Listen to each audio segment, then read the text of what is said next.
একটা মর্তধামের মেয়ে তার এত ক্ষমতা কি করে হতে পারে? সামান্য পতি সেবা করে আমার মতো মহামায়াকে হারিয়ে দিল। তাহলে তো আবার দ্বিতীয়বারে পরীক্ষা নিতে হয়, আবার দ্বিতীয়বারে দেখতে হয় ওর কত শক্তি, ওর কত ক্ষমতা। আমি দেখতে চাই ও কি করে আজকে আমার পরীক্ষায় উত্তীর্ণ হতে পারে। আবার দ্বিতীয়বারে পরীক্ষা শুরু করলো মহামায়া। পত্রীমণি জঙ্গলে কাঠ আনতে গেছে। অমায়েরা, এই কাঠ আনতে গিয়ে কিছু শুকনো কাঠ নিয়ে যখনই কাঠটা মাথায় তুলেছে, সঙ্গে সঙ্গে মহামায়ার মায়াতে শরীরের বল ক্ষমতা ক্ষীণ হয়ে গেল। যখনই বল ক্ষমতা ক্ষীণ হয়ে গেল, আর চলতে পারে না, আর কথা বলার শক্তি নেই। কি আমার শরীরে এত বল ক্ষমতা ছিল, হঠাৎ সবকিছু চলে গেল কেন? আমার শরীরের বল ক্ষমতা কোথায় চলে গেল? কাঠের বোঝাটা নিয়ে আসছে, আর আস্তে আস্তে ওদিকে মহামায়া ছদ্মবেশে রাস্তার পাশে ধ্যানস্থ হয়ে বসে আছে। আর অত্রিমণির শরীর যখনই ক্ষীণ হয়ে গেল মহামায়ার মায়াতে, আর শরীর ক্ষীণ হতে ওই কাঠের বোঝাটা মহামায়ারূপী সাধুর অঙ্গে পড়ে গেল। যখনই সাধুর অঙ্গে পড়ে গেল, মহামায়ারূপী সাধু রেগে গিয়ে বললেন, ওরে অপদার্থ, তোর এত বড় স্পর্ধা, তোর এত বড় সাহস, তুই কিনা আজকের আমার তপস্যায় ব্যাঘাত ঘটালি। আমি তোকে এই মুহূর্তে অভিশাপ দিলাম, আমার তপস্যা ভঙ্গ করার অপরাধে অভিশাপ দিলাম, তোর সর্বাঙ্গে হয়ে যা গলিত কুষ্ঠ ব্যাধি। আছাড় খেয়ে পড়লেন সাধুর অঙ্গে।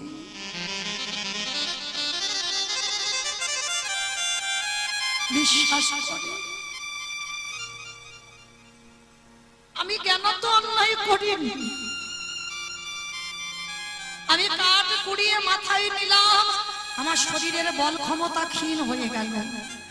আর যখনই বল ক্ষমতা ক্ষীণ হয়ে গেল, আর আমি আস্তে আস্তে কাঠের বোঝাটা আপনার গায়ে পড়ে গেল, আপনি ক্ষমা করে দেন, পা ছেড়ে দে, পা ছেড়ে দে, পা ছেড়ে দে।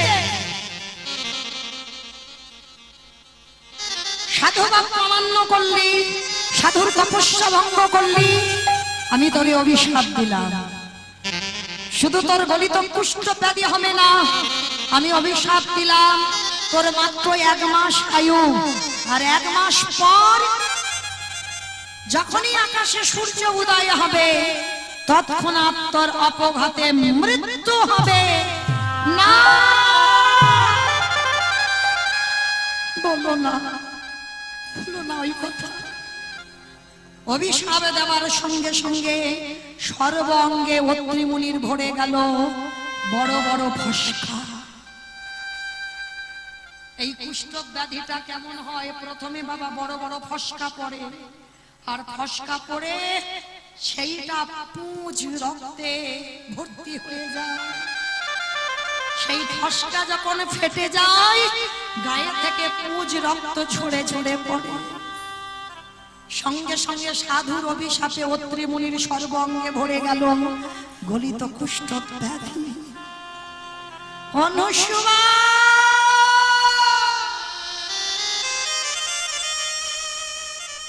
অনুসুয়া অনুসুয়া, কে? স্বামীর কণ্ঠস্বর। এরকম করে কোনোদিন তো আকুল প্রাণে আমায় ডাকে না। কি হলো স্বামী তোমার? পাগলিনীর মতো অনুসুয়া মা বেরিয়ে এসেছে।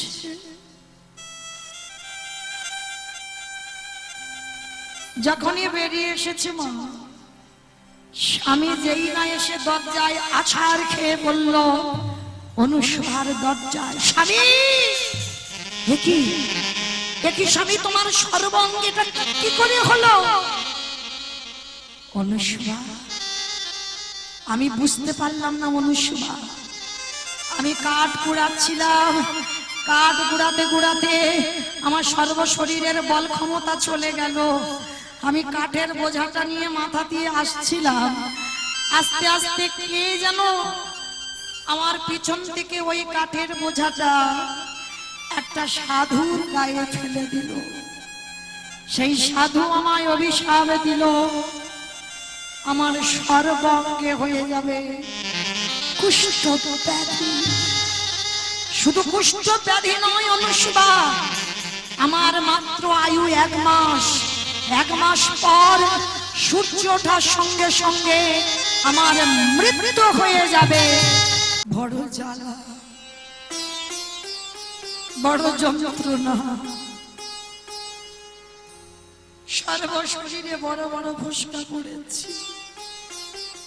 অনুষ্বা, একটা কাজ করো, তুমি একটা কাজ করো, তুমি বরং চলে যাও, তুমি তোমার বাপের বাড়ি চলে যাও।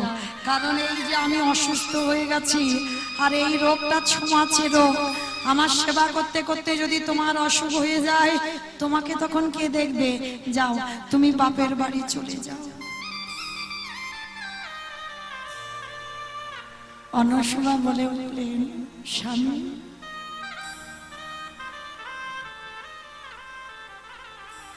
জীবনে সুখের সময় তোমার কাছে ছিলাম, যে কটা দিন দুঃখ থাকবে সে কটা দিন আমি তোমার পাশে থাকবো। অনুষ্বা, তুমি কেন বুঝতে পারছো না? আমার আর মাত্র 1 মাস আয়ু, 1 মাস পরে আমার মৃত্যু হয়ে যাবে। আমি কি করব বলো? আমি তোমাকে কার হাতে রেখে যাব? কোথায় থাকবে তুমি? তাই বলছি, এখন আমি বেঁচে আছি, তুমি বাপের বাড়ি চলে যাও। না শাশি, অনেক অনেক নারীরা আছে বাবা, শ্বশুর বাড়িতে আজীবন লড়াই করে তাদের কাটাতে হয়, আমৃত্যুকাল পর্যন্ত তাদের লড়াই চলে, তাদের জীবনে কোনোদিন সুখ হয় না। যেদিন থেকে বিয়ে হয়ে গেছে সেদিন থেকে লড়াই শুরু হবে, আর মরার আগে পর্যন্ত।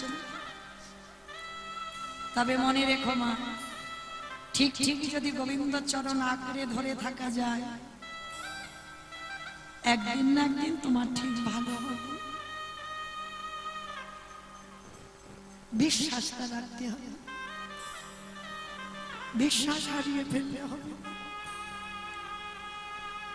এই জগতে যারা বিশ্বাস হারিয়ে ফেলে তাদের তো গৌর গোবিন্দ কৃপা হয় না, জানো মা। এই বিশ্বাসের কথা বলতে গিয়ে একটা কথা মনে পড়ে গেল। পঞ্চ পাণ্ডবদের মা ছিল কুন্তী মা, যুধিষ্ঠির, ভীম, অর্জুন, নকুল, সহদেব হিসাবে কুন্তীর 6টাই সন্তান। কুমারী বেলার একটা ছেলে আছে কর্ণ, আর হিসাবে মাতৃ 2টো সন্তান, নকুল, সহদেব। আর যুধিষ্ঠির, ভীম, অর্জুন এরা হচ্ছে কুন্তী মায়ের সন্তান। তা প্রত্যেক দিন মা কুন্তী 5টা ছেলেকে পর পর বসিয়ে খেতে দেয়। তো আজকে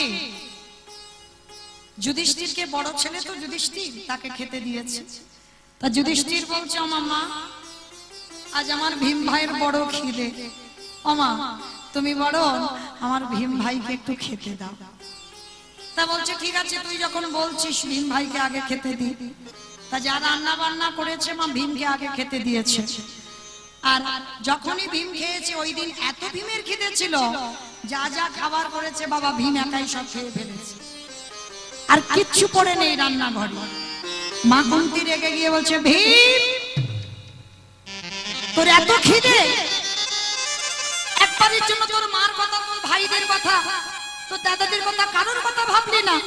হ্যাঁ রে, তোর এত খাই খাই কেন রে? সব সময়ের জন্য এত খিদে কেন তো? দেখবেন মা, গ্রাম প্রতিবেশী কেউ যদি বলে তোর কেন খিদে, সহ্য হয়, কিন্তু যদি কারোর মা বলে তোর এত খাই খাই কেন, এর থেকে দুঃখ আর পৃথিবীতে কিছু হয় না। কুন্তী মার কথা শুনে ভীম বলে উঠল, মা আমি একটু খাই বলে তুমি আমার এত বড় কথা বললে, খাই খাই কেন? তবে মা আজকে আমি যখন খেয়ে ফেলেছি, বলো তুমি আমার কাছে কি চাও? ও একটু খাবার তুলনা দিয়েছি বলে তোর এত অহংকার, কি চাই বল? আর আজকের আমি তোর কাছে যেটা চাইবো তুই দিতে পারবি না। পারবো, বলো মা কি চাও? আগে ত্রিসত্য করে যা চাইবো দিবি। ত্রিসত্য করল ভীম, তাহলে দে, দিতে যদি হয় আমার একটা ধনে দে। ভীমি রে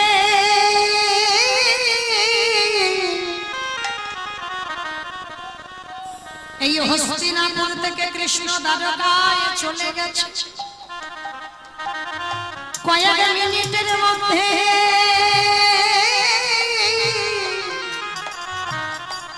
আমার কৃষ্ণকে একেবারে তুই আমার কাছে এনে দে। ওরে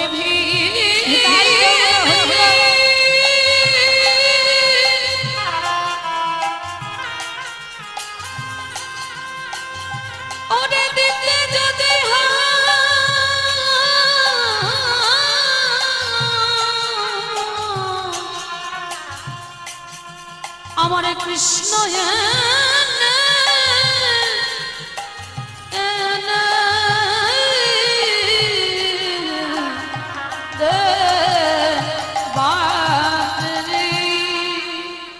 দিতেই যদি হয় কয়েক মিনিটের মধ্যে আমার কৃষ্ণ এনে দে। মা জগতে এত কিছু চাইবার ছিল, তুমি অন্য কিছু চাইতে পারলে না, তুমি আমার কাছে কৃষ্ণ চেয়ে বসলে। হ্যাঁ কয়েক মিনিটের মধ্যে এনে দে। বলে মা কয়েক মিনিট নয়, কয়েক সেকেন্ডে আমি আনবো। যুধিষ্ঠির বলছে তুই আনবি কি করে ভাই? বলে দেখো না কি করে আনি। ভীমের হাতে 80 মণ ওজনের গদা, অনেক ওজন। সেই গদাটা ভীম কি করেছে, মাথার উপরে 3 বার ঘুরিয়েছে। 3 বার ঘুরিয়ে গদাটাকে একেবারে শূন্যে তুলে দিয়েছে। আর যেই না শূন্যে তুলে দিয়েছে, মা গদা ঘুরতে ঘুরতে ঘুরতে ঘুরতে নিচের দিকে আসছে। আর যে সোজাসুজি আসছে, ভীম কি করেছে, নিজের মাথাটা ওই সোজাই পেতে দিয়েছে। পেতে দিয়ে শুধু একবার বলল, কৃষ্ণ কৃষ্ণ।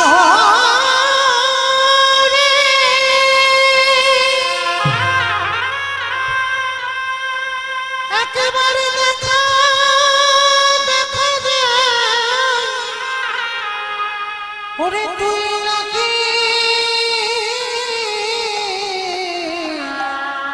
ভক্তে ভগবান। যেই না বলেছে কৃষ্ণ একটা শব্দে, ভগবান দ্বারকায় বসতে যাবে সবে। দ্বারকা থেকে বাবা সঙ্গে সঙ্গে উঠে আবার হস্তিনাপুরে রওনা হচ্ছে। সত্যভামা রুক্মিণী বলছে, প্রভু তুমি কোথায় চলে যাচ্ছ? ওই শোনো সত্যভামা, ওই শোনো রুক্মিণী, আমার মধ্যম পাণ্ডব ভীম বারে বারে আমায় ডাকছে। আমি যদি না যাই, ভীম যদি বেঁচে না থাকে, দুর্যোধনের উরু ভঙ্গ করবে কে?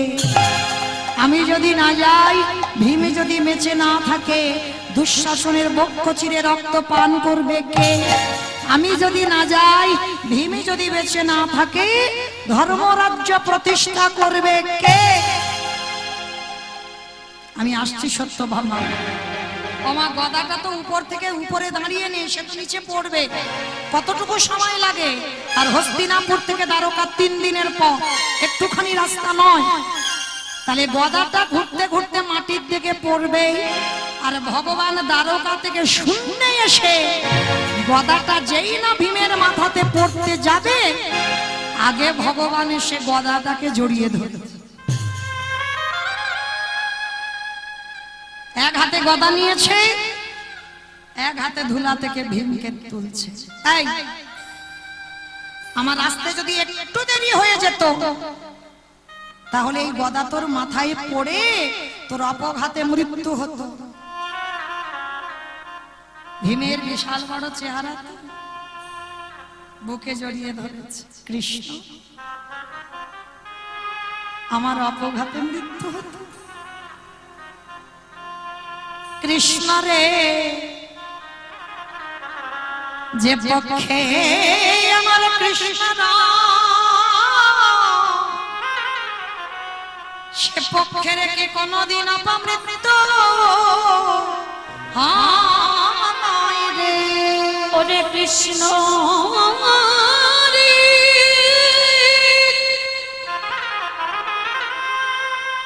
যে পক্ষে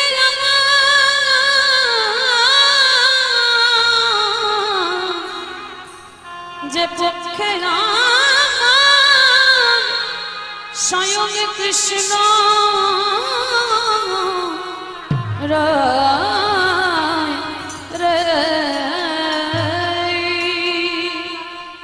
যে পক্ষে আমার কৃষ্ণ রয় সে পক্ষের অপমৃত্যু হয় না। কৃষ্ণ এইবার বুকে যখন ভীম জড়িয়ে ধরেছে, কুন্তি এসে দেখছে ভীমের বুকে কৃষ্ণ, কয়েক সেকেন্ডে কৃষ্ণ চলে এসেছে। মা কুন্তি ভীমের চরণে হাত জড়ো করে বলল, ভীম এতদিন জানতাম তুই কোনো কর্মের নয়, তুই শুধু খেতে জানিস, কিন্তু আজ আমি জেনে গেলাম তোর মতো করে আমার কৃষ্ণকে কেউ কোনোদিন ভালোবাসতে পারবে না। তোর যে প্রেম, তোর যে ভালোবাসা। তবে ভীম আমি তোকে প্রণাম করতে পারবো না, কারণ প্রণাম করলে তোকে রৌরব নরকে যেতে হবে। আমি তো মা, তুই আমার সন্তান। তবে তোর কাছে আমার প্রার্থনা, তোর হৃদয়ে যে কৃষ্ণ প্রেম ভক্তিটা আছে তুই আমায় একটু দান কর। এইবার কৃষ্ণ এসে বলছে, পিসি বলো তুমি আমায় ডেকেছো? হ্যাঁ ডেকেছে কৃষ্ণ। চলে যাবার সময় যে যা চাইল তাকে তাই দিলি, তা তোর পিসিকে তো কিছু দিলি না। বলো পিসি তুমি কি চাও? অন্য কিছু নয়, কৃষ্ণ রে দিতে যদি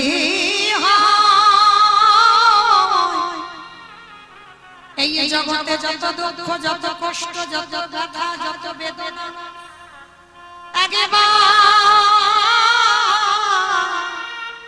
তুই আমার মধ্যে একেবারে ফিরাইয়ে দে। ওরে কৃষ্ণ একেবারে দিতে যদি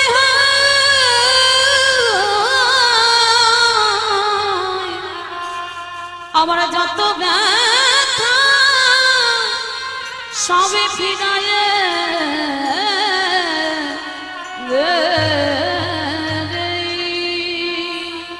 যত দুঃখ, যত কষ্ট, যত ব্যথা বেদনা সব ফিরিয়ে দে।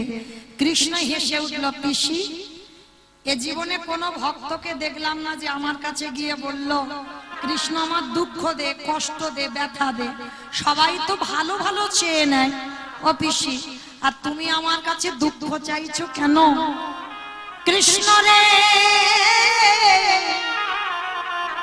ওরে দুঃখ থাকলে কৃষ্ণ থাকে। যেদিন আমার 5টা ছেলেকে নিয়ে গান্ধারীর ঘরে দাসী বৃত্তি করলাম, সেদিন আমার কাছে আমার কেউ ছিল না, সেদিন আমার কাছে আমার কৃষ্ণ ছিল।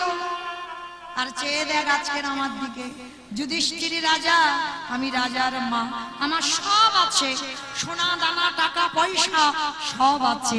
কৃষ্ণ আমি একটাই সম্পদ হারিয়ে ফেললাম। কি পিসি? বলে কৃষ্ণ রে আমি সারা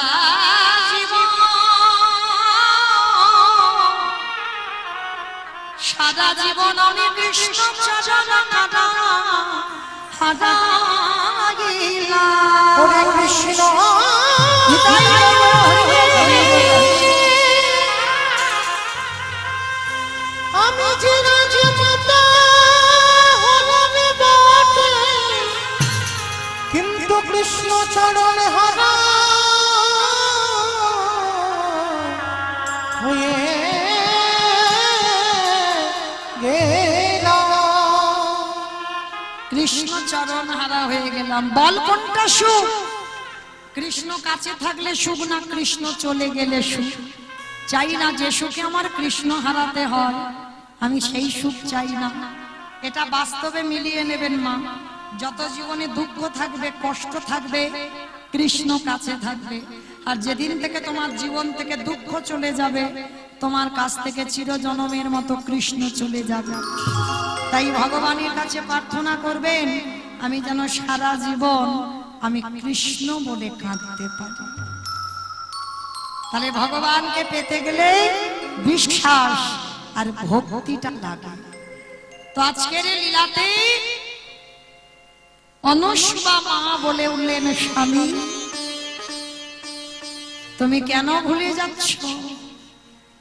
বিবাহের পর থেকে দেহ মন প্রাণটা তোমার চরণে সমর্পিত।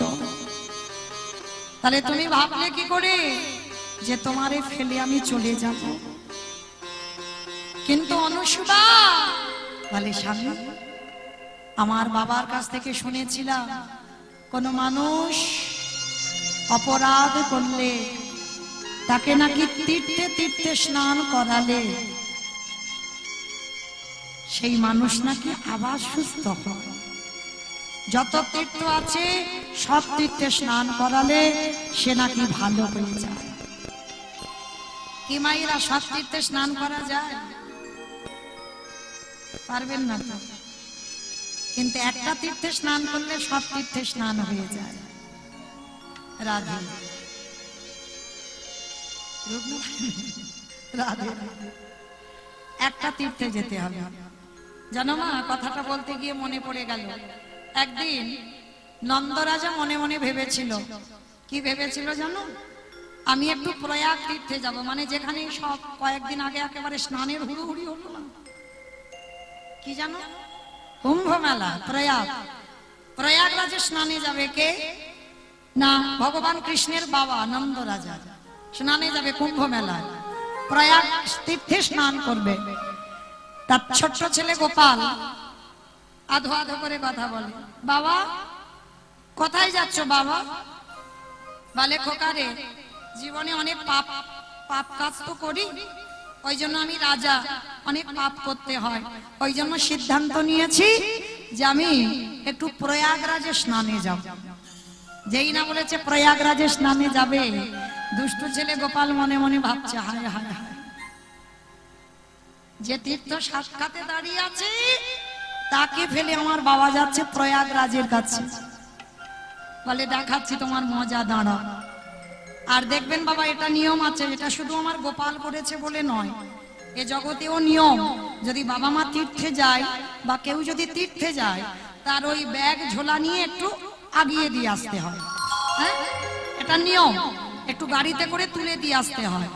তা আজকে ছোট্ট ছেলে গোপাল বলছে, বাবা ও বাবা, তুমি তো প্রয়াগরাজে যাচ্ছ স্নান করতে, তোমার ওই ব্যাগটা দাও, আমি একটু ওই পুটলিটা একটু বইয়া আগে দিয়ে আসি। গোপাল, তুই পারবি? পারবো বাবা, তুমি আমার মাথায় দাও। তুমি কি জানো, বাবারা তীর্থে গেলে বা মাকে তীর্থে গেলে ছেলেকে একটু আগিয়ে দিতে হয়, তুমি জানো না। এইবার গোপাল কি করেছে, মাথায় পুটলিটা নিয়ে বাবার আগে আগে যাচ্ছে। আর যেতে যেতে বাবা ঠিক রাধা কুণ্ডের তীরে দাঁড়িয়েছে। আর রাধা কুণ্ডের তীরে যেই না দাঁড়িয়েছে, হঠাৎ দেখে না একটা কালো রঙের ঘোড়া এসেছে। কোথা থেকে এসেছে কেউ জানে না, মানে ছুটতে ছুটতে টকবক টকবক করে ঘোড়াটা এসেছে। আর ঘোড়াটা এসে একেবারে গোপাল আর নন্দরাজা দাঁড়িয়ে আছে সামনে এসে ওই একেবারে রাধা কুণ্ডে স্নান করে আর ওই যে ব্রজের মাটিতে একবার ধুলাই গড়াগড়ি দিয়েছে। আর ধুলাই গড়াগড়ি দিয়ে সঙ্গে সঙ্গে কালো ঘোড়াটা একেবারে ফর্সা, মানে সাদা হয়ে গেছে। মানে নন্দরাজা সাক্ষাতে দেখছে, এটা ভগবানের লীলা। সাক্ষাতে দেখছে কালো ঘোড়া সাদা হয়ে গেল, আর সাদা হয়ে সশরীরে স্বর্গে চলে যাচ্ছে। আর যেই না স্বর্গে গেল, নন্দরাজা দেখা মাত্র গোপালকে বলছে, দাঁড়া দাঁড়া দাঁড়া গোপাল, ও গোপাল, তুই তো অনেক ভূত ভবিষ্যৎ অনেক কিছু জানিস। নন্দরাজা জানে না তার ঘরে কে বাঁধা আছে। হ্যাঁ রে গোপাল, বল না বাবা। ওই ঘোড়াটা কালো ছিল, ডুব দিল, সাদা হয়ে গেল। আবার দেখো ওই যে মাটিতে গড়াগড়ি গিয়ে আবার যেন কোথায় অদৃশ্য হয়ে গেল। ওটা কে রে বাবা? পিতা গো, ওটা কে শুনে রাখো। ওই যে কালো ঘোড়াটা তোমার সামনে দাঁড়ানো, ওটা হলো প্রয়াগরাজ তীর্থ। ওটা প্রয়াগরাজ? বলে হ্যাঁ। বলে প্রয়াগরাজ আজকে রাধা কুণ্ডে স্নান করলো কেন? বলে প্রয়াগরাজের জলে তো সবাই স্নান করেছে, আর স্নান করে প্রয়াগরাজ এত অপবিত্র হয়ে গেছে, ওই জন্য এসে রাধা কুণ্ডে স্নান করেছে। আর রাধা কুণ্ডে স্নান করে ওই ব্রজের ভক্তদের পদ ধুলায় গড়াগড়ি দিয়ে ওই প্রয়াগরাজে সকল পাপ থেকে মুক্তি পেয়ে গেল পিতা।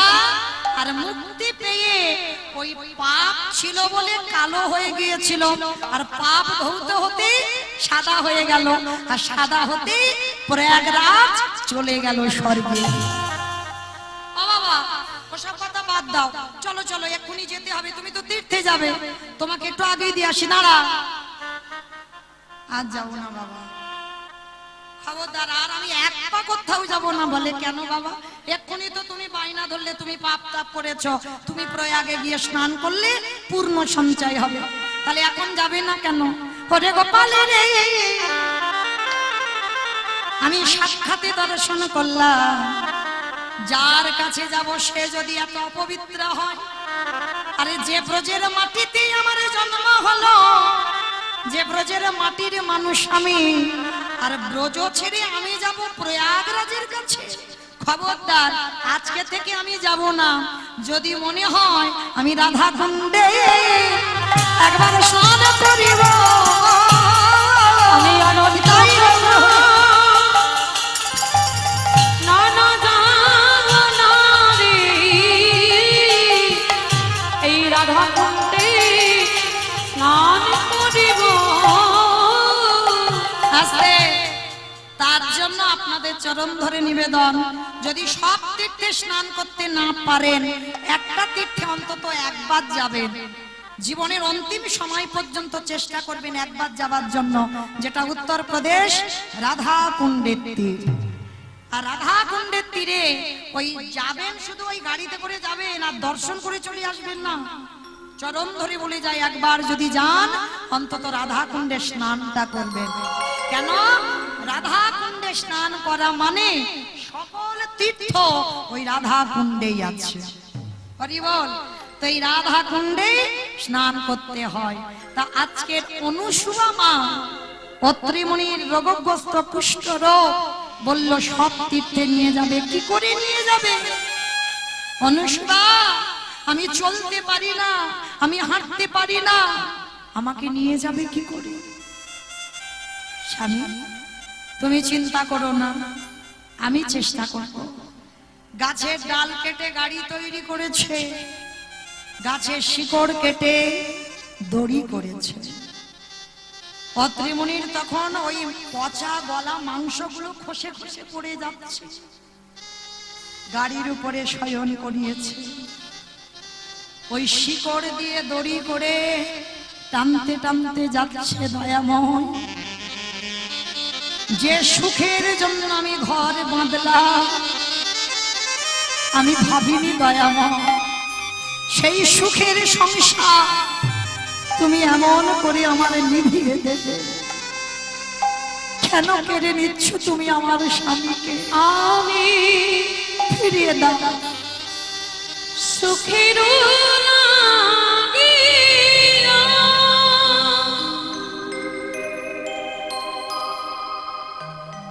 এই গুরু বাঁধিনু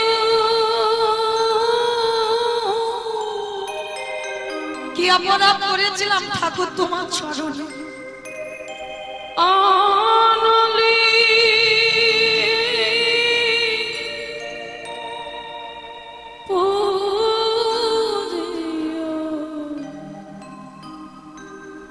গেল রে, ফিরিয়ে দাও আমার স্বামীকে সুস্থ করে, ফিরিয়ে দাও। অনলি পুরিয়া গেল, ফিরিয়ে দাও।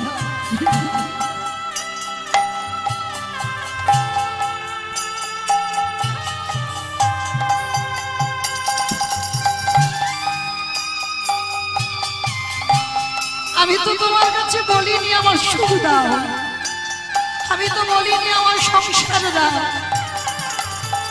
বিয়ে যদি কেড়ে নেবে কে আমি বলেছিল?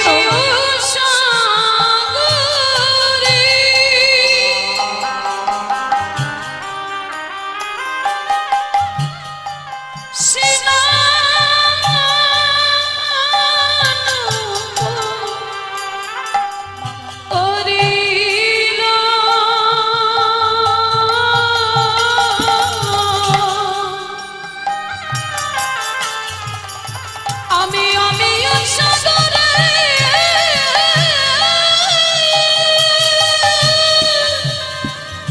একবার ফিরিয়ে দাও আমার স্বামী।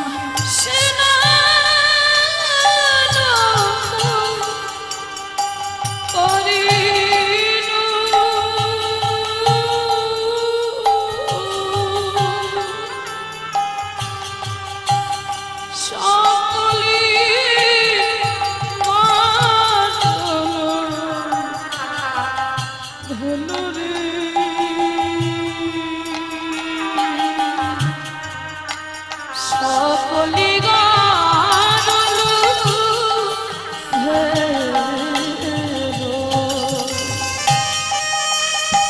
নিতাই গৌর প্রেমানন্দে হরি বল হরি বল হরি বল।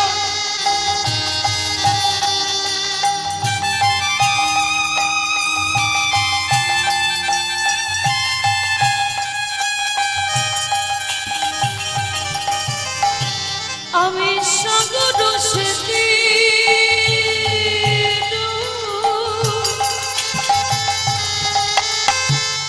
মানে কোনো কালো, আমি সাগর সেতী না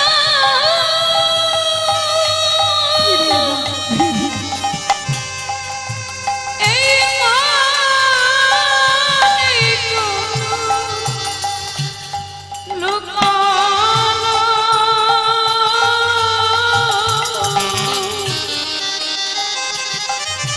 এই অভাগিনী ও দোষী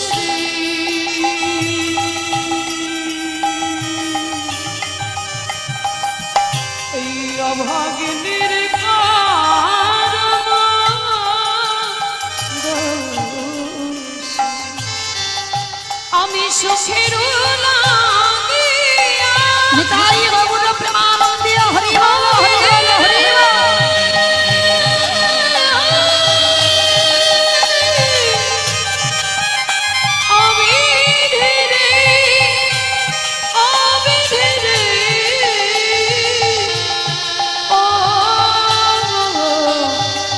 অবিধি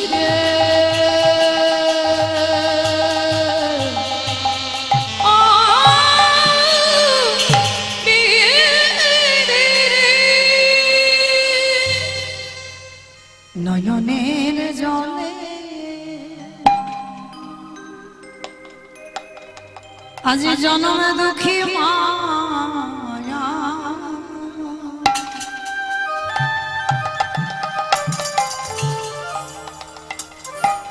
কাঁদিয়ারে বলে দয়াম্মা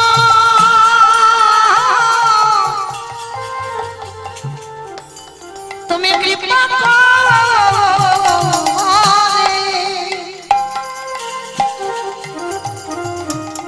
তুমি করুণা করে তুমি আগেবার আমার স্বামীর প্রাণ ফিরায়ে দাও। নয়ন জলে বসে বসে কাঁদছে, আর ওই নয়ন জলে কাঁদতে কাঁদতে মরুভূমিতে পৌঁছে গেছে। অনুসুবা, অনুসুবা, একটু জল, একটু জল দেবে অনুসুবা। বড় কষ্ট, বড় জ্বালা, বড় যন্ত্রণা, গলাটা শুকিয়ে গেছে অনুসুবা, একটু জল দাও। মরুভূমিতে জল পাবে কোথায়? ওদিকে মহামায়া মনে মনে ভাবছে, অনুসুবা দেখবো এবার কি করে স্বামীকে বাঁচাও। তোমার রান্নার স্বাদ ভালো, নারদ মুনি বলে গেল, তোমার অহংকার, তুমি সতী নারী মর্তের মাটিতে, দেখবো তুমি এবার স্বামীর প্রাণটা কি করে বাঁচাতে পারো। এইবার মহামায়া একটা ঘাতক রূপ ধারণ করে বসে আছে। আর ঘাতক রূপ ধারণ করে যখনই বসে আছে মা অনুসুবা, মা তার কাছে গিয়ে বলছে, ঘাতক বলতে পারো আমি এখানে কোথায় জল পাবো? মহামায়া হেসে বলে বলেন, এই মেয়ে, এই মরুভূমিতে কোথাও জল পাবি না, তবে জল একটা কারণে পাবি, তোর এই ডান চরণখানা ছেদন করে দিতে হবে। আর যদি তোর এই দক্ষিণ উরুদেশটাকে ছেদন করতে পারিস, তাহলেই এখানে তুই জল পেয়ে যাবে। অনুসুবা মনে মনে চিন্তা করলেন, এ দেহ তো আমার নয়, স্বামী সেবা। তাহলে এ দেহ যদি স্বামী সেবার হয়, তাহলে আমি আমার স্বামীর দেহ আমি ছেদন করব কি করে? আমি তো তার অনুমতি নিতে পারছি না, কিন্তু তার সেবার জন্য আমাকে ছেদন করতেই হবে। ঘাতকের কাছ থেকে অস্ত্রটা নিল, অস্ত্রটা নিয়ে ওই একটাই মাত্র প্রণাম মন্ত্র, ওম পতি পরমেশ্বরায় নমঃ, ওম পতি পরমেশ্বরায় নমঃ, ওম পতি পরমেশ্বরায় নমঃ। আর এই মন্ত্র উচ্চারণ করে ওই দক্ষিণ উরুদেশটাকে অনুসুবা ছেদন করে দিয়েছে। আর যেই না ছেদন করে দিল, সঙ্গে সঙ্গে জল টলমল টলমল করছে। অনুসুবা মা নিজের আঁচলটা ভিজিয়েছে, আর আঁচলটা ভিজিয়ে সর্বঙ্গ রক্তে রক্তাক্ত ভরে গেল।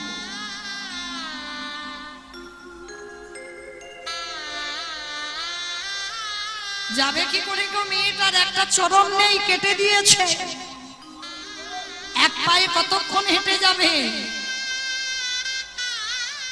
বালির উপরে বুকে হেঁটে যাচ্ছে। যখনই বালির উপরে বুকে হেঁটে যাচ্ছে, তপ্ত বালি আশকা পড়ে যাচ্ছে অনেকটা দূর। কিন্তু অনুসুবা আঁচলে করে জল আনছে, এনে গাছের তলায় স্বামীকে বসিয়ে রেখে গেছে।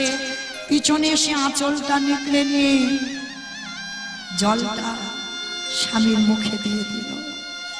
আর যখনই স্বামীর মুখে দিয়ে দিল, অত্রি মুনি সেবা করে বলল, বড় তৃপ্তি পেলাম অনুসুবা, বড় শান্তি পেলাম অনুসুবা, বড় শান্তি।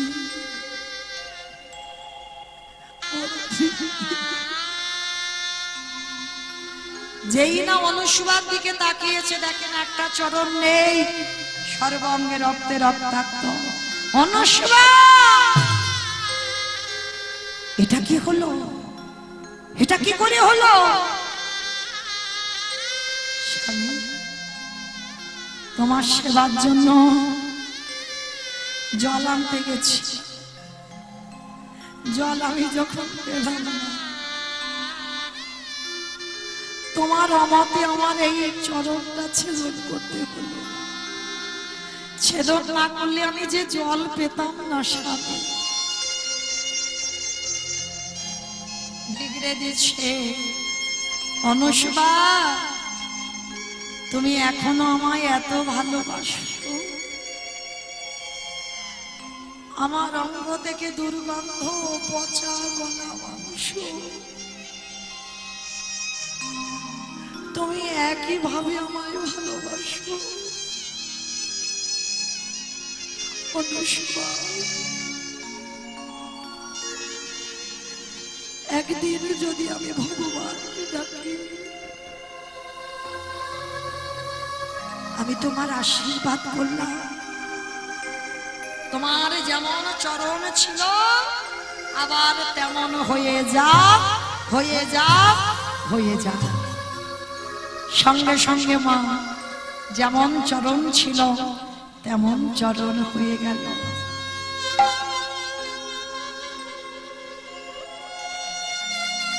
যখনই চরণটা হয়ে গেল, অনুষ্বা এবার তুমি চলে যাও। দেখতে দেখতে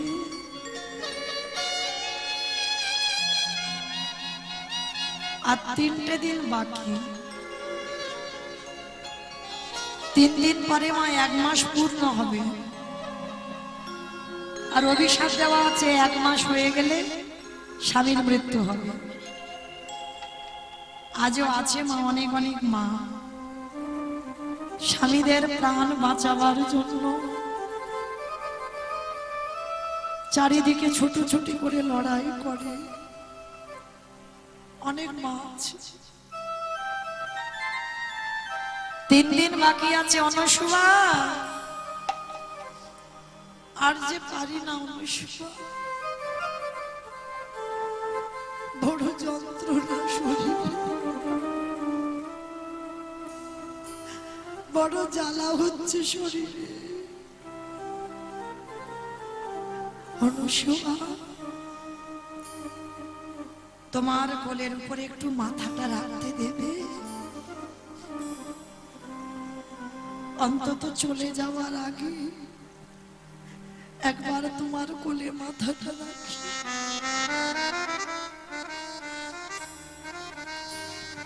অনুষ্বা বলছে, কে বলেছে তুমি চলে যাবে? আমি থাকতে কার এত সাহস আছে তোমাকে নিয়ে চলে যাবে? দেখো না কি করি। অনুষ্বা তুমি কি জানো না সূর্য ওঠার সঙ্গে সঙ্গে আমার মৃত্যু হয়ে যাবে? কে বলেছে? এইবার দেখো আমি কি করি। স্বামীর মাথাটা কোলে করে নিয়েছে। অনুষ্বা মা বলে উঠল, সূর্য দেবতা আগে দিন পরে ওঠো, সূর্য দেবতা একদিন পরে ওঠো। সূর্য দেবতা আগে দিন পরে ওঠো, সূর্য দেবতা একদিন পরে ওঠো। সতী নারী হাতের শাখা ভেঙে দিও না, সতী নারীর শীতের সিঁদুর মুছে দিও না। তোমায় বলি সূর্যদেব উদয় হইও না। সূর্য দেবতা একদিন পরে, সূর্য দেবতা একদিন পরে ওঠো। স্বামীর মাথাটা নিয়ে কাঁদছে। 1 সপ্তাহ হয়ে গেল আর সূর্য উঠছে না। একটা মর্তের নারীর কথায় বাবা সূর্যের পথ অবরোধ হয়ে গেছে। স্বর্গের দেবতারা সব চঞ্চল হয়ে পড়েছে, প্রভুর কাছে গেছে। প্রভু, ও প্রভু, কি হলো কোথা থেকে কেউ বুঝতে পারছি না। সূর্য তো উঠছে না, আর সূর্য যদি না ওঠে জীব জগতে কেউ বাঁচবে না। কই দেখি তো একবার গিয়ে। বৈকুণ্ঠপতি নারায়ণ ধ্যানস্থ হলো, আর ধ্যানাযোগে দেখতে পেল মর্তধামের এক মা, তার কথাই সূর্য উঠছে না। বৈকুণ্ঠপতি নারায়ণ একটা ছদ্মবেশে গিয়েছে কোথায়? সেই অনুসুবা মার কাছে। অনুসুবা, অনুসুবা। কে? মা, একটা কথা বলবো? তুমি কৃপা করে সূর্যদেবকে উদয় হতে বলো। সূর্য যদি উদয় না হয় তাহলে তো জীব জগৎ বাঁচবে না। গাছপালা, সূর্য না উঠলে গাছপালা বাঁচবে? আর গাছপালা যদি না হয় তাহলে অক্সিজেন পাবো না, সব মরে যাবে। একবার কৃপা করে তুমি সূর্যকে উঠতে বলো।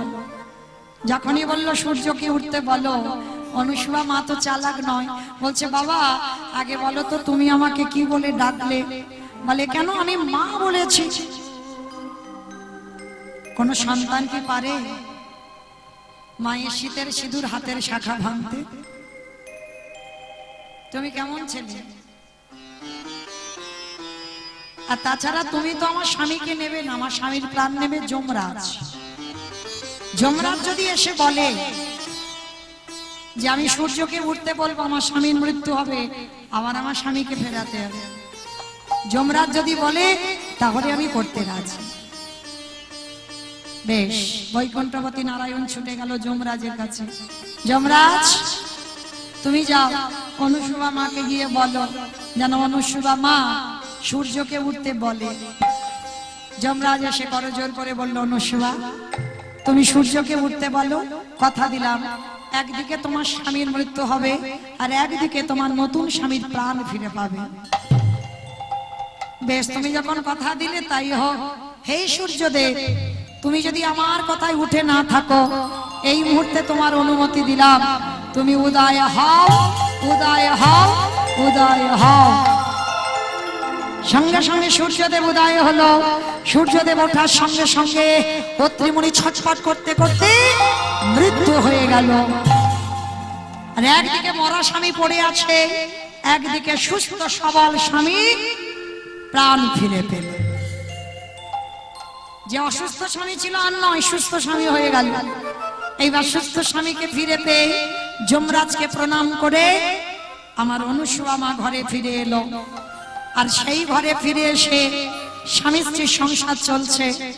এদিকে ব্রহ্মা বিষ্ণু মহেশ্বর মনে মনে চিন্তা করলো, এবার তো দেখতে হয় যে রান্না নারদ খেয়েছে সে রান্না তো আমরা এখন খাইনি, আমরা খাবো।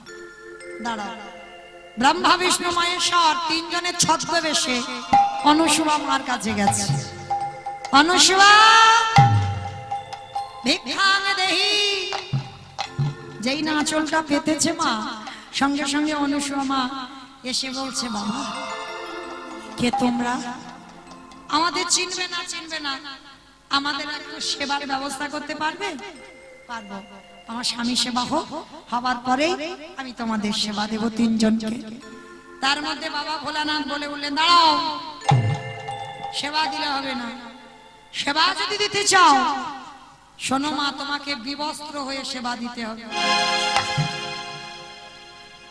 নারায়ণ মাথায় হাত দিয়ে ফেলেছে, সর্বনাশ। কিরকম লোক দেখেছো? এই জন্য ওই ব্যাটার আমি আনতে চাই না। কোথাও কিচ্ছু নেই, বলে দিল মা বিবস্ত্র হয়ে সেবা দেবে। অমাইরা, ছেলে যখন ছোট থাকে মা বিবস্ত্র হতে পারে, ছেলে যখন বড় হয়ে যায় মা সন্তানের সামনে বিবস্ত্র হতে পারে? নারায়ণ আর ব্রহ্মা মাথায় হাত দিয়ে বসেছে। অনুসূয়া মা মনে মনে ভাবছে, বিবস্ত্র হয়ে সেবা দিতে হবে। আজ পর্যন্ত আমার দুয়ার থেকে কোনো অতিথি বৈমুখ হয়নি, আজও হবে না। দেখাচ্ছি মজা, দাঁড়াও এদের তিনজনকে। স্বামীর কাছ থেকে গিয়ে কুমণ্ডলীর জলটা নিয়েছে, তিনজনকে বসতে দিয়েছে, দিয়ে বলছে, বেশ আমি বিবস্ত্র হয়েই সেবা দেব। এবার ওই কুমণ্ডলীর জলটা নিয়ে ওম পতি পরমেশ্বরায় নমঃ বলে তিন দেবের গায়ে, আর যেই না দিল, আমার তিনজনে আসনে বসেছিল শুয়ে পড়েছে। 6 মাসের বাচ্চা হয়ে গেছে। আর এই যা মন্ত্রপুত জল, 6 মাস থেকে 7 মাসের বাচ্চা আর হবে না, এ 6 মাসের বাচ্চাই থাকবে। তিনজনে এরাই বলেছিল মাকে বিবস্ত্র হতে, মানে পরনে কাপড় থাকবে না। আর এদের তিনজনের কাপড় চোপড় সব খুলে গেছে। তিনজনে বাচ্চা হয়ে গেছে, আসনে তিনজনে শুয়ে পড়েছে। মা মনে মনে ভাবছে, এবার তোদের মনের আশা পূর্ণ করব। মা বিবস্ত্র হয়ে একে একে পুত্র স্নেহে বাৎসল্য প্রেমে সন্তানকে কোলে নেয়, আর মা নিজের হাতে খাইয়ে দেয়। খাওয়ানো হয়ে গেল, মা মনে মনে ভাবছে, যাই হোক আমারও তো সন্তান সন্ততি নাই, তিনজনেই থাকবে আমার সন্তান হয়ে। আর এদেরকে বড় করছে না, মায়ের যেন তিনটে ছেলে, মা প্রতিদিন তেল মাখায়, রোদে ঘুম পাড়ায়, দোলনায় দেয়। মা তিনটে ছেলেকে দোলনায় দিয়ে মার যেন মনে কত আনন্দ। মা তিনটে ছেলেকে পেয়ে মনের আনন্দে কি করছে জানো?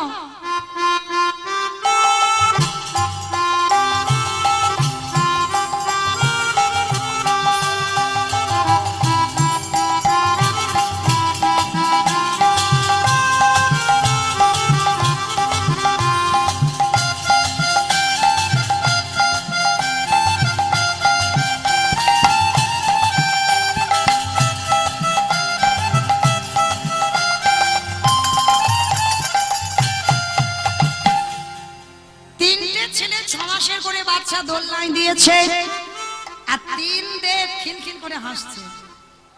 মনে মনে ভাবছে যাক বাবা, অনেকদিন পরে একটু আরামে আছি। কক তো খেতে দেয় না, শুতে দেয় না, বসতে দেয় না, অহর্নিশি নারায়ণ নারায়ণ নারায়ণ।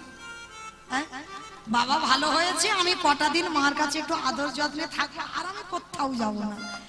1 সপ্তাহ হয়ে গেল অনুসুয়া মার কাছে রয়ে গেছে, আর এদিকে তিন দেবী তো ছটফট করছে। নারদ, অনারদ, বাবা, হ্যাঁ রে 1 সপ্তাহ হয়ে গেল প্রভুদের খোঁজ খবর পাচ্ছি না। হ্যাঁ রে কোথায় গেল জানিস বাবা? আমার চাকরি পেয়েছে গো মা। চাকরি পেয়েছে? কি চাকরি পেয়েছে? মরতে খাওয়া দাওয়ার চাকরি।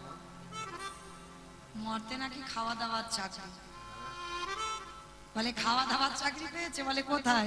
বলে সেইটা তো আমি বলতে পারবো না মা, কিন্তু ভগবান একটা চাকরি পেয়েছে এইটুকু আমি জানি। তিন দেবী আলোচনায় বসেছে। হ্যাঁ রে দিদি, যেতে কোথায় পারে বলতে পারিস? এবার তিনজনে আলোচনায় বসে মনে মনে চিন্তা করছে, তাহলে কোথায় যেতে পারে, কোথায় যেতে পারে। চিন্তা করতে করতে মনে পড়েছে অনুসুয়ার কথা। মনে হচ্ছে তিনজনে ওই বেটা ওখানেই গেছে। ওই যে নারদ বলেছিল খুব ভালো রান্না করে, আর একটু বাবা ভোলানাথের একটু খাবার লোভ লালসা রয়েছে। দাঁড়াও আমি দেখছি। এইবার তিন দেব 1 সপ্তাহ আগে গেছে, আর তিন দেবীর ছদ্মবেশে 1 সপ্তাহ পরে যাচ্ছে অনুসুয়ার বাড়ি। মা ভিক্ষাং দেহি। আমা এরা কি ভিক্ষে করতে গেছে? না ভিক্ষায় গেছে, না খেতে গেছে, ও তো স্বামীদের খুঁজতে গেছে। আর স্বামীরা যে বাচ্চা হয়ে গেছে এরা তো জানে না। এইবার অনুসুয়া মার বাড়িতে প্রবেশ করেছে, আর প্রবেশ করে শুধু চারদিকে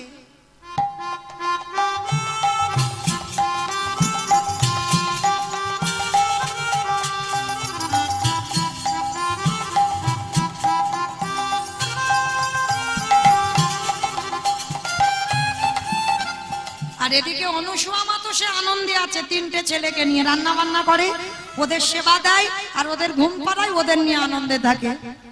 তা তিন দেবী অনুসুয়া মার কাছে বলছে, ও মামা কটা দিন তোমার বাড়িতে থাকতে দেবে? বলে কটা দিন কেন, যতদিন ইচ্ছা থাকো, আমি স্বামী সেবা দেব, তারপরে তোমাদের সেবা। এর আগে কিন্তু তোমরা যেন বায়না করো না যে আগে খাবো, আগে আমার পতি সেবা হবে। ঠিক আছে মা, তুমি পতি সেবা করো। এইবার অনুসুয়া মা স্বামী সেবা দিয়ে এদেরকে সেবা দেয়, তিনটে বাচ্চাকে খেতে দেয়। আর দোলনায় এরা তিনজনে আছে। তিন দেবী কি করেছে, দোলনার কাছে গেছে। বলে দেখি তো একবার।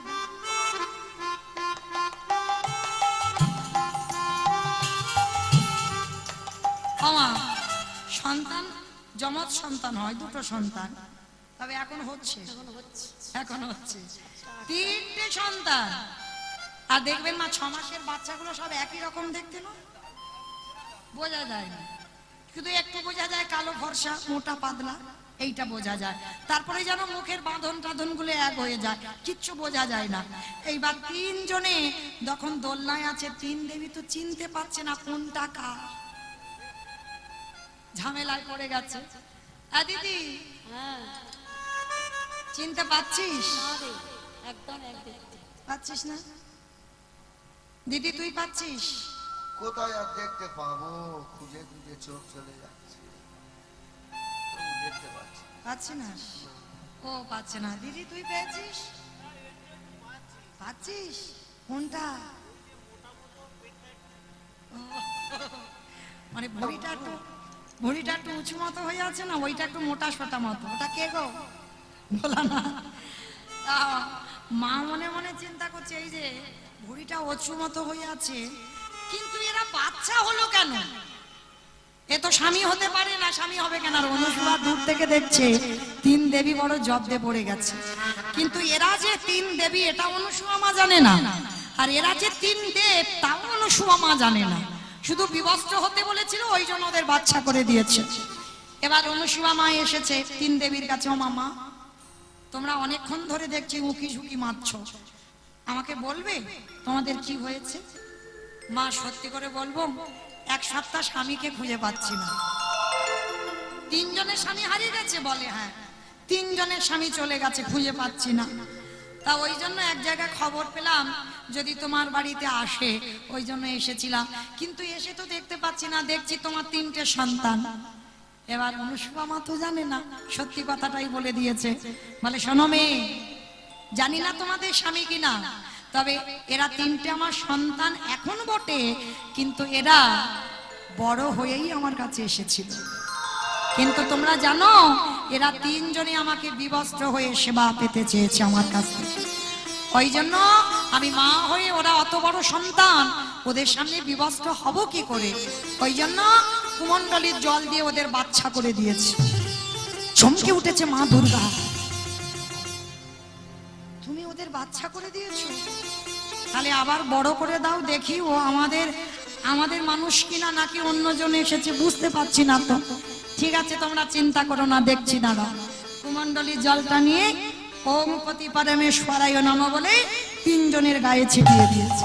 আর যেই তিনজনের গায়ে দিল, তিনজন একেবারে দোল্লায় শঙ্খ চক্র গদা পদ্মধারী ব্রহ্মা বিষ্ণু মহেশ্বর তিনজনে দাঁড়িয়ে গেল। নিতাই গৌর হরি বল হরি বল হরি বল। যেই না দাঁড়িয়ে গেল, অনুসুয়া মা চমকে, ঠাকুর ঠাকুর আমি বুঝতে পারিনি, আমার ভুল হয়ে গেছে, তুমি ক্ষমা করে দাও। তোমরা তিনজনে যে এসেছো আমি জানবো কি করে? ভগবান নারায়ণ বলছে, অনুসুয়া ক্ষমা তুমি চাইবে কেন? ক্ষমা তো আমরা চাই। সত্যি তুমি সত্যি, শুধু সতী বলা ভুল হবে, সত্যি তুমি মহাসতী অনুসুয়া। আজকের তোমার সতীত্বের পরীক্ষা নিতে গিয়ে তুমিও জয়ী হয়ে গেলে। ক্ষমা করে দাও মা, ক্ষমা করে দাও। আর আমরা তিনজনে কথা দিলাম, এই যে তোমার কাছ থেকে মাতৃ স্নেহ আমরা পেলাম, আমরা কথা দিলাম তিনজনে দ্বিতীয় কলেবর হয়ে তোমার সন্তান হয়ে জন্ম নেব। আর ব্রহ্মা বিষ্ণু মহেশ্বর তিন দেব অনুসুয়ার সন্তান হয়ে জন্ম নিল। এই যে বৈকুণ্ঠপতি নারায়ণ হয়েছিল কে জানেন কি? বলবো? ব্রহ্মা হলো চন্দ্রদেব, আর বাবা ভোলানাথ হলো দুর্বাসা মুনি, আর নারায়ণ হলেন দত্তাত্রেয় ঋষি। তিন দেব দ্বিতীয় কলেবর হয়ে অনুসুয়ার গর্ভে সন্তান রূপে জন্ম নিয়েছিল। এইবার তিন দেবীর কাছে চরণ ধরে চরণ তলে বসেছে অনুসুয়া, তোমরা কে? সঙ্গে সঙ্গে নিজ রূপে এলো। অনুসুয়া মা কেঁদে উঠল, মা আমি কত বড় অপরাধ করেছি, কত বড় ভুল করেছি, ক্ষমা করে দাও। জগৎ জননী মা দুর্গা বললেন, অনুসুয়া আমরা স্বর্গের দেবী হতে পারি, কিন্তু আজ তোমার কাছে আমরা তিন দেবী নত, আর নত হয়ে তোমাকে প্রণাম জানালাম। সত্যি তুমি কোন দেবী না হয়েও সামান্য পতি সেবা করে তুমি যে জ্ঞান অর্জন করেছো, সে জ্ঞান, সে চৈতন্য আমরা দেবী হয়ে অর্জন করতে পারলাম না। তাই আমি আশীর্বাদ দিলাম, আজকে থেকে তুমি মর্তের মাটিতে মহাসতী অনুসুয়া।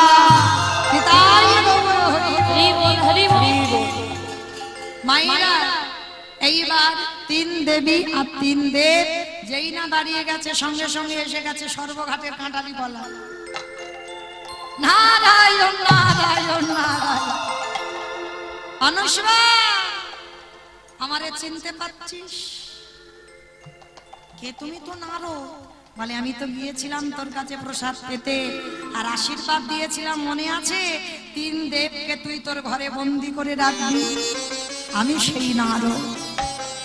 নারদ তুমি তুমি গিয়েছিলে আমার ঘরে, ক্ষমা করে দাও যদি সেবাই কোনো অপরাধ করে থাকি। না মা অনুসুবা, অপরাধ তো নয়, আমি সারা মর্তে ঘুরে ঘুরে তোর মতো নারীকে খুঁজে বের করেছি। তাহলে মায়েরা আজকে লীলা শুনে বুঝলাম কি না, প্রকৃত যদি পতি সেবা করতে পারে একনিষ্ঠ ভাবে, যদি একনিষ্ঠ ভাবে স্বামীর আজ্ঞা পালন করা যায়, স্বামীকে ভক্তি ভরে ভালোবাসা যায়, তাহলে তোমরাও হবে মহা সতী। প্রথমেই বলেছি সতী তারাই হয়, কৃষ্ণ সেবা করতে হবে আর এদিকে স্বামী সেবা করতে হবে। এই দুই পতিকে ঠিক ঠিক সেবা করলে জগতে তারাই হবে সতী নারী। নিতাই গৌর প্রেমানন্দে। তো আজকে লক্ষ্য করেন, যেই না 3 দেব 3 দেবী নারদ দাঁড়িয়েছে, ভগবান বললেন অনুসুবা আর কি চাও বলো আমার কাছে।